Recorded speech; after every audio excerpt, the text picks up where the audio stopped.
नमस्कार, नमस्कार, नमस्कार दोस्तों। मैं Nikhilesh Jain Hindi chess base India channel पर आप सभी का हार्दिक अभिनंदन करता हूं। दोस्तों, इस समय जैसा कि आप सभी जानते हैं कि ग्रैंड चेस टूर का दूसरा पड़ाव जो है तीसरा जो पड़ाव है वो टूर्नामेंट जो है अभी खेला जा रहा है इस समय क्रोएशिया के जाग्रेब में super United rapid and Blitz. तो रैपिड के 2 दिन हो चुके हैं और आज रैपिड का तीसरा दौर होगा, 3 और राउंड होंगे और इसके बाद जो है कल और परसों जो है ब्लिट्स के मुकाबले खेले जाएंगे। तो रैपिड के 2 दिन के बाद अगर हम देखें तो भारत के जो विश्वनाथन आनंद जी हैं वो फिलहाल अभी भी संयुक्त बढ़त पर हैं। सबसे आगे चल रहे थे, आखिरी राउंड में कार्लसन से हारे, उसके बावजूद भी 8 पॉइंट के साथ संयुक्त बढ़त पर हैं। लेकिन दूसरे दिन सबसे कमाल का प्रदर्शन किया गुकेश ने और गुकेश ने जो है लगातार 2 जीत दर्ज करते हुए और पहला एक मैच रापोर्ट के साथ ड्रॉ खेलते हुए उन्होंने जोरदार वापसी की और 7 पॉइंट जो है बना लिए। गुकेश की वापसी इंपॉर्टेंट इसीलिए है कि कुछ दिन पहले ही हुए ग्लोबल चेस लीग में गुकेश का प्रदर्शन बहुत ही ज़्यादा निराशाजनक था। तो ऐसे में उनका ये टूर्नामेंट में वापसी करना बहुत ही अच्छा संकेत है और ख़ासतौर पे दुनिया के दिग्गज खिलाड़ियों के साथ। उन्होंने अलीरेजा से ड्रॉ किया, कार्लसन से बस हारे, उन्होंने नेपोमनिसी से ड्रॉ किया और दूसरे दिन का जो मुकाबला हुआ उस पर उन्होंने रिचर्ड रापोर्ट से ड्रॉ किया और उसके बाद लगातार 2 मुकाबले जीते। इवान सारिक को हराया और जो मैच मैं अभी आपको दिखाने जा रहा हूँ ये मैच है कॉन्स्टेंटिन को पराजित किया जो कि क्रोएशिया के ही खिलाड़ी हैं और इस जीत के साथ जो है गुकेश 7 पॉइंट पे पहुंच गए। तो आइए देखते हैं मुकाबला। D4 से शुरुआत हुई। D4 गुकेश ने खेला night F6, C4, E6, night C3, bishop B4। यहाँ पर गुकेश जो है जो निम्जो इंडियन खेलते हैं तो E3 मेन वेरिएशन खेलते हैं यहाँ पर कॉन्स्टेंटिन। तो कासल, बिशप D3, गुकेश ने यहाँ पे खेला रुक E8 लाइन। यहाँ पे रुक E8 की जगह जो है D5 ज़्यादा खेला जाता है, C5 ज़्यादा खेला जाता है। यहाँ पे D5, C5, B6, D6 ये सब ज़्यादा जो है वो चालें खेली जाती हैं। बट गुकेश ने जो, और इवन बिशप C3 भी काफ़ी फेमस है यहाँ पर, बट गुकेश ने जो यहाँ पे लाइन खेली, उन्होंने खेला यहाँ पर रुक E8 जो कि थोड़ा रेयर लाइन है। ओके, नाइट G2, D5 किया गुकेश ने अभी यहाँ पर, तो कैसलिंग। और यहाँ पर गुकेश खेलते हैं नाइट BD7, क्वीन C2। यहाँ तक सब नॉर्मल एकदम बढ़िया चल रहा था, दोनों साइड से डेवलपमेंट जो है बराबर है, दोनों खिलाड़ियों को जो चाहिए वो मिल रहा है। और अब यहाँ पर गुकेश खेलते हैं D×C4 जो कि एक नॉवेल्टी है। बिशप C4, C5 इमीडिएटली खेलते हैं। और अब ये वो पोजीशन है जिसको अगर कोई भी, जैसे आप देखें कि ये इस गेम से आपको एक चीज़ सीखने मिल सकती है कि निम्जो इंडियन एक ऐसी लाइन है कि कई बार आपको ऐसा लगेगा कि आप जो नॉर्मल मूव्स है वो खेल रहे हैं, लेकिन एक गलत मूव का कैलकुलेशन और एक पीस का दूसरी जगह प्लेसमेंट जो है वो कितना इम्पैक्ट डालता है।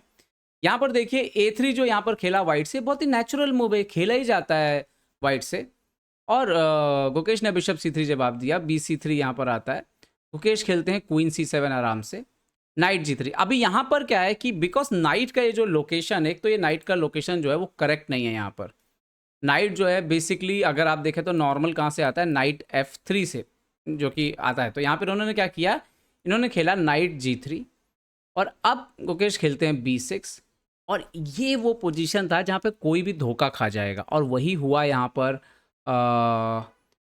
मिस्टर कॉन्स्टेंटिन के साथ। यहाँ पर बेसिकली आप रुक E1 के लिए पहले जा सकते थे, फिर E4 ट्राई कर सकते थे। उन्होंने यहाँ पे अगर उनको E4 खेलना भी था तो पहले क्वीन E2 करके E4 खेला था। अच्छा, E4 बहुत ही कॉमन लाइन है निम्जो इंडियन में, मतलब हर कोई खेलता ही है वाइट से। उन्होंने यहाँ पे E4 खेल दिया और ये है एक ब्लंडर। तो आप पॉज करिए और सोचिए कि ओपनिंग की 13वीं चाल में ही क्या गलती कर गए यहाँ पर गुकेश के अपोनेंट, और आप कैसे इस मैच को यहाँ पर जो है अपने लिए विनिंग बना सकते हैं। उम्मीद है आपने देखा होगा, गुकेश ने यहाँ पे मारा C×D4। अब यहाँ पे एक ही चाल थी कि बिशप B5 खेल दिया जाए, यहाँ पे बिशप B5 आ जाए और A6 बिशप D3 इस तरीके से मैच चलेगा जिसमें पॉइंट डाउन आपको रहना पड़ेगा। तो लेकिन काफ़ी सोचने के बाद यहाँ पर कॉन्स्टेंटिन ने जो यहाँ पर, जी हाँ, यहाँ पर पिनिंग भी हो रहा है और एक तरह से डबल अटैक, डिस्कवर अटैक सबका उपयोग हो रहा आ गया यहाँ पे बिशप A6। प्रॉब्लम ये है कि अभी आपका क्वीन जो है वो हैंगिंग है, तो आप बिशप A6 खेल नहीं सकते, आपका क्वीन मर जाएगा। और आपका चूंकि ये बिशप भी बाहर नहीं आया है, दूसरा बिशप, तो आप किस तरह से सपोर्ट भी नहीं लगा सकते।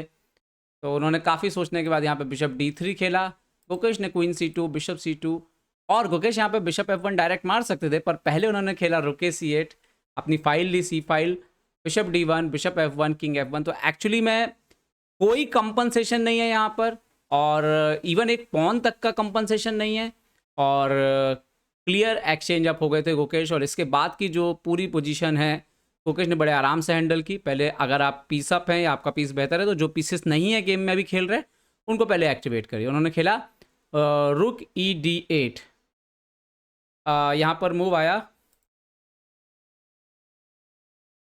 और इन्होंने यहाँ पर खेला, यस इन्होंने खेला बिशप E3, नाइट B8, यहाँ पर खेला बिशप E2, रुक C3। तो ओपन फाइल में रुक को लेके गए C3 पर, और उनका आइडिया वही था रुक को डबल करना है। खैर नाइट C6 आया यहाँ पर, नाइट A4 से, नाइट A5 से उसको एक्टिवेट करने के लिए, रुक B3, किंग C2, सो नाइट A5, बिशप A6 आया ताकि रुक C8 को जो है वो आने से रोका जा सके।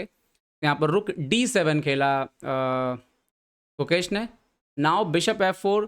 अब सारी लड़ाई एक्चुअली में थी इस बात की कि कैसे जो है वो आप गेम में एक और फाइल ओपन करते हो और अंदर जाते हो। यहाँ पर वैसे भी जो है अब जो है रुक C7 आने ही वाला था, और रुक C7 आता तो गेम जाता, तो यहाँ पर पॉन देना पड़ा उनको, रुक D4।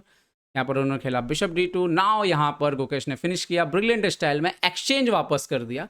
बोला एक्सचेंज वापस करने का टाइम आ गया। ये बहुत अच्छा रियलाइजेशन ऑफ एडवांटेज, कब आपको वो एडवांटेज वापस रिटर्न करना है क्योंकि आपको कुछ और लेना है, ये समझ गुकेश के अंदर बड़ी अच्छी है। रुक इंटू B2, ब्रिलियंट मूव, और एक्चुअली इसी से गेम फिनिश हुआ। किंग B2, रुक D2 चेक, किंग C3, रुक इंटू यहाँ पर F2 मारा, रुक D1 आए, गुकेश ने किया G6, रुक D8, किंग G7। और एक्चुअली में इसके बाद उन्होंने रिज़ाइन कर दिया, क्योंकि मतलब इस गेम को ज़्यादा आगे ले जाएंगे तो अगर एक्सचेंज करते हैं तो भी ये अल्टीमेटली लूजिंग ही है पोजीशन।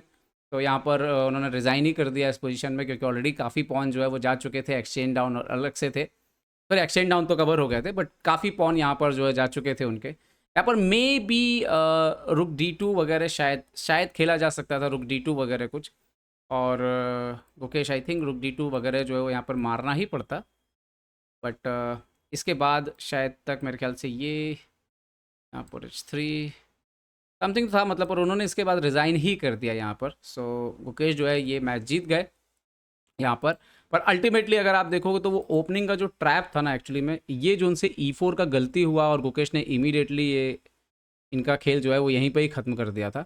और मेरे ख्याल से दूसरी फिनिशिंग मूव, जो शानदार फिनिशिंग मूव आई, वो आई रुक B2 को लेकर के आई, जिस तरह से उन्होंने यहाँ पर रुक B2 दिया, और ये जो रुक B2 सेक्रीफाइस दिया था, आई थिंक ये बहुत ही खूबसूरत था।